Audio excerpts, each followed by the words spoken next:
Jesus explicou quem ele era antes da criação do mundo. Existem muitos mistérios que Jesus compartilhou conosco. Entre eles estão os eventos que ocorreram antes da criação do mundo. Isso aconteceu no livro de João, a oração mais significativa já proferida pela pessoa mais grandiosa que já existiu. É uma oração poderosa. A oração de Jesus em João 17 é um dos capítulos mais significativos em toda a Bíblia. Nele, podemos sentir os batimentos do próprio coração de Jesus, enquanto ele ora ao seu Pai.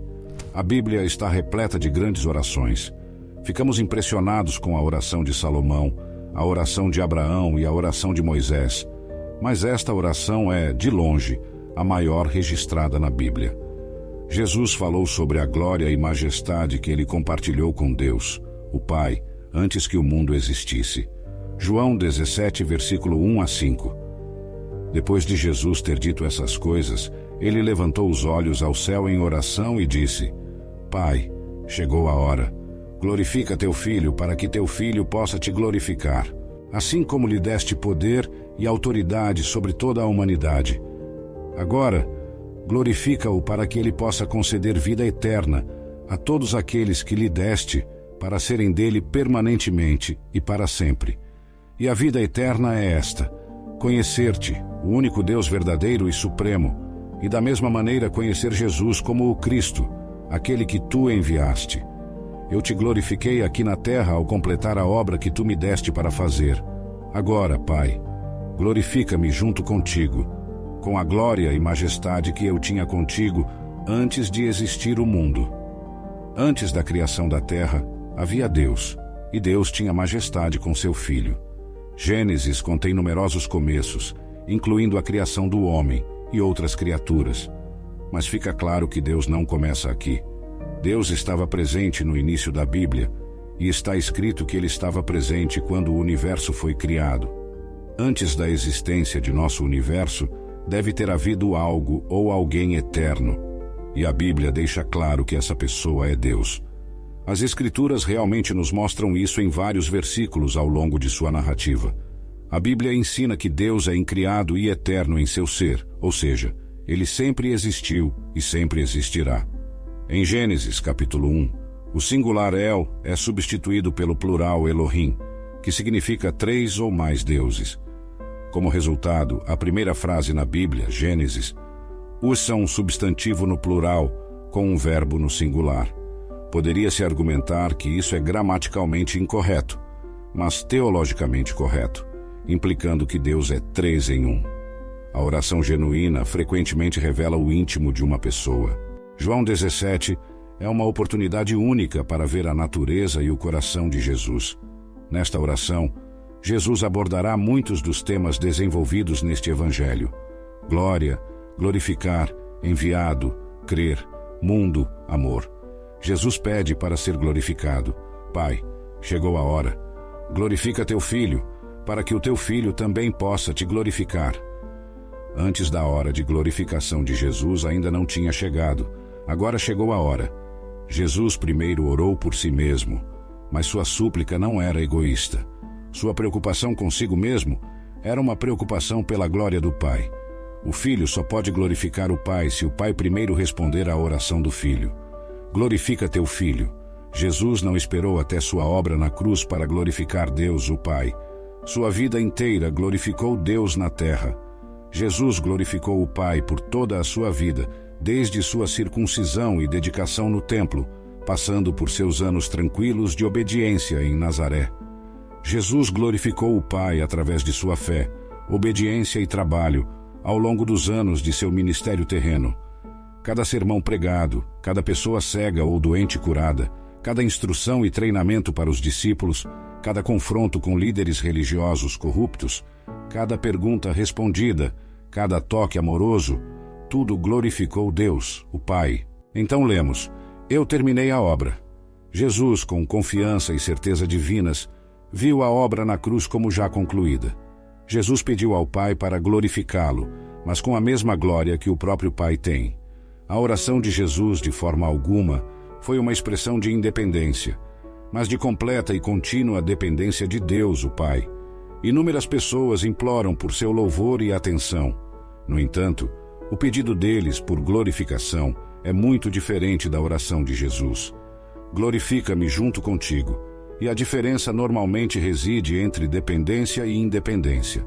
Também lemos, com a glória que eu tinha contigo antes que o mundo existisse.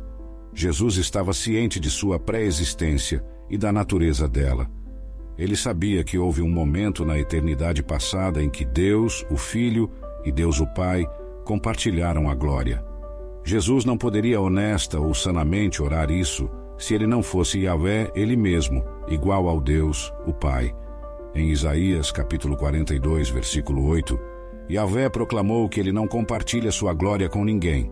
Se Deus, o Pai, e Deus, o Filho, compartilham sua glória, eles devem ambos ser Yahvé. O comentarista bíblico observou: ele tinha um pedido principal, que o Pai o recebesse de volta à glória, que ele havia renunciado para cumprir sua tarefa. Esse pedido por um retorno à sua glória original implica indubitavelmente em sua pré-existência e igualdade com o Pai. Isso confirma sua afirmação de que ele e o Pai são um. João capítulo 10, versículo 30. O Evangelho de João enfatizou a glória de Jesus ao longo de seu relato. João teve o cuidado de registrar as muitas maneiras como Jesus se referiu à sua própria glória nesta oração. Os eventos que levaram à crucificação começaram com a traição. A frase "agora o Filho do Homem é glorificado" se refere à razão pela qual Jesus veio ao mundo. Ele morreria e então seria ressuscitado dos mortos como expiação substitutiva. O Filho glorificaria o Pai e o Pai glorificaria o Filho. Eles promoveriam a glória um do outro. Destacar a grandeza de Deus é, de fato, o que os cristãos são chamados a fazer. Tudo o que fazemos em pensamento, palavra e ação é para a glória de Deus. Jesus não ora apenas por si mesmo, ele ora por nós. Em João capítulo 17, versículo 24, Jesus diz: Pai, desejo que aqueles que me deste estejam comigo onde estou, para verem a minha glória que me deste, porque me amaste antes da fundação do mundo. Tudo o que somos ou nos tornamos em nossas vidas espirituais, devemos tudo ao Salvador que se entregou por nós, que orou por nós, para que possamos ser um com Ele, e que nos deu um padrão tão belo para seguirmos em nossas próprias vidas de oração. No final, vemos Jesus em sua glória novamente no livro do Apocalipse. No livro do Apocalipse, João tinha que documentar as coisas que ele tinha visto. João vê um Jesus poderoso, que não se compara a nenhum homem comum. Apocalipse 1, versículo 12 a 13. E virei-me para ver a voz que falava comigo, e virando-me, vi 7 candeeiros de ouro. E no meio dos 7 candeeiros, um semelhante ao Filho do Homem, vestido de uma roupa que chegava aos pés e cingido à altura do peito com um cinto de ouro. Era isso. João tinha visto o Filho do Homem, o honrado Jesus Cristo. João descreveu a voz alta que ouviu como distinta e marcante, como o som de uma trombeta. A poderosa voz é a do Alfa e do Ômega, o primeiro e o último, que está no início e no fim de tudo. Porque Jesus se identificou com esses nomes em Apocalipse. Um versículo 18, sabemos que essa era a voz alta de Jesus. O primeiro e o último é o título que pertence ao Senhor, Yahvé, o Deus de Israel. O título Alfa e o Ômega têm a mesma ideia de primeiro e último. Este é um dos trechos do Novo Testamento, onde Jesus claramente afirmou ser Deus. Só podemos imaginar o que passou pela mente de João quando ele se virou. O som da voz que ele ouviu provavelmente não correspondeu perfeitamente à maneira como ele se lembrava da voz de Jesus. João a descreveu como de uma trombeta. Apocalipse 1, versículo 10. No entanto, ele sabia que era Jesus por causa da descrição da própria voz como o Alfa e o Ômega. Após passar tanto tempo com Jesus ao longo de seu ministério na terra, João finalmente teve a oportunidade de encontrá-lo cara a cara após todos esses anos. A túnica e o cinto podem evocar imagens do sumo sacerdote da Bíblia e também podem implicar que Jesus é o sumo sacerdote de seu povo. A única outra ocorrência de cintos em Apocalipse é no capítulo 15, versículo 6, também de ouro, onde há uma imagem sacerdotal para os anjos no templo celestial. Assim, Jesus não aparece apenas como rei, mas como um sacerdote, uma combinação de imagens que se tornou familiar para o povo judeu no período macabeu. João continua então. Sua cabeça e seus cabelos eram brancos como lã branca, brilhantes como a neve, e seus olhos oniscientes cintilavam como chama de fogo penetrando em meu ser. Seus pés eram como bronze branco incandescente, refinado em fornalha, e sua voz era poderosa como o som de muitas águas. Apocalipse, capítulo 1, versículo 14 a 15. Essa descrição de seus olhos é semelhante à narrativa que temos de um anjo no livro de Daniel. Daniel, capítulo 10, versículo 6. O corpo dele também era como berilo, com um brilho dourado. Seu rosto tinha a aparência de relâmpagos. Seus olhos eram como tochas ardentes. Seus braços e seus pés como o brilho de bronze polido, e o som de suas palavras era como o barulho de uma multidão de pessoas, ou o rugido do mar. Essa descrição de seus membros é semelhante à narrativa que temos de um anjo no livro de Ezequiel. Ezequiel 1 a 7. As pernas deles eram retas, e as solas de seus pés eram como a pata de um bezerro, e brilhavam e reluziam como bronze polido. As características angelicais que aparecem na visão de Jesus de João não o rebaixam ao mesmo nível dos anjos. Pelo contrário, provavelmente servem para enfatizar a imensa grandiosidade de Jesus. Ele não pode ser retratado como menos glorioso do que um anjo glorioso. Olhos como fogo descrevem olhos apaixonados na literatura grega, mas também podem retratar os olhos sobrenaturalmente flamejantes de seres divinos ou anjos. Metal incandescente também pode representar a glória de Deus em Ezequiel, capítulo 1, versículo 27. No entanto, outras características sugerem que enquanto João retrata a glória de Jesus como não menor do que a de um anjo, ela certamente é maior do que a de um anjo. O rosto de Jesus também brilha como o sol. O texto grego às vezes retratava divindades brilhando como o sol ou o relâmpago. Textos judaicos fizeram o mesmo para anjos e outros, mas também para Deus próprio. João continua então em Apocalipse, versículo 16. Em sua mão direita, ele segurava 7 estrelas, e de sua boca saía uma espada afiada de 2 gumes, símbolo de julgamento, e seu rosto, refletindo sua majestade e a glória Shequina, era como o sol brilhando em toda a sua potência ao meio-dia. Apocalipse, versículo 17. Quando o vi, caí a seus pés como morto, e ele colocou sua mão direita sobre mim e disse: Não temas, eu sou o primeiro e o último, a divindade absoluta, o Filho de Deus. Mesmo que João fosse um apóstolo que havia conhecido Jesus enquanto ele estava na terra, ele ficou maravilhado ao ver essa visão incrível. Mesmo os 3 anos que João viveu na terra com Jesus não o prepararam adequadamente para o momento em que Jesus apareceu a ele em sua majestade celestial. Naquele momento, João percebeu que o poder divino e a majestade que Jesus abdicou enquanto vivia na terra. Filipenses 2, versículo 7. Mas esvaziou-se sem renunciar ou diminuir sua divindade, apenas temporariamente abrindo mão da expressão externa da igualdade divina e de sua dignidade legítima.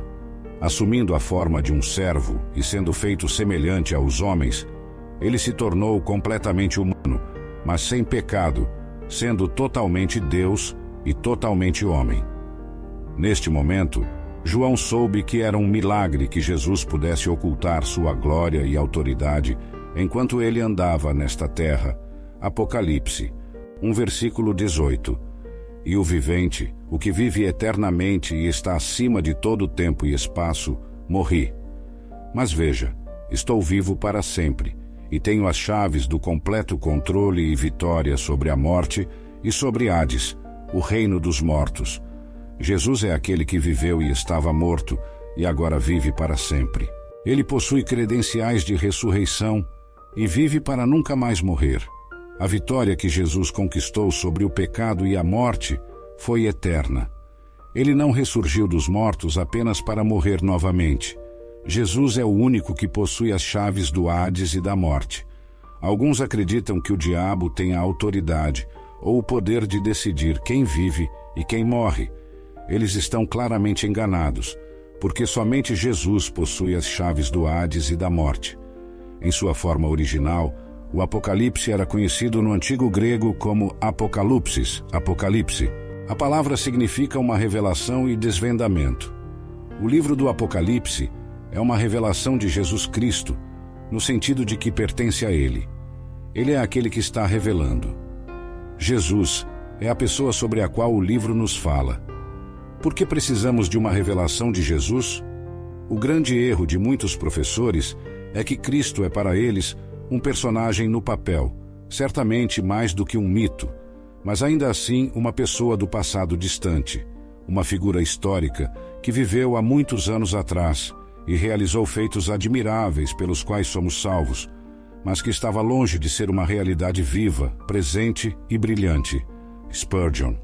Lemos: a qual Deus lhe deu para mostrar aos seus servos. Essa é uma razão significativa pela qual Deus escolheu revelar essa informação sobre Jesus Cristo à humanidade. Ele o deu para mostrar aos seus servos. Deus revelou essa informação para que pudesse ser compartilhada com outros e não mantida em segredo. Isso é um apocalipse, uma revelação, não apócrifo, algo escondido. O livro do Apocalipse é um livro de profecia preditiva. Ele faz previsões sobre coisas que acontecerão no futuro, ou pelo menos no futuro em relação ao período em que foi escrito. Embora nem toda a profecia possa ser considerada preditiva, é abundantemente evidente que este texto profético o seja.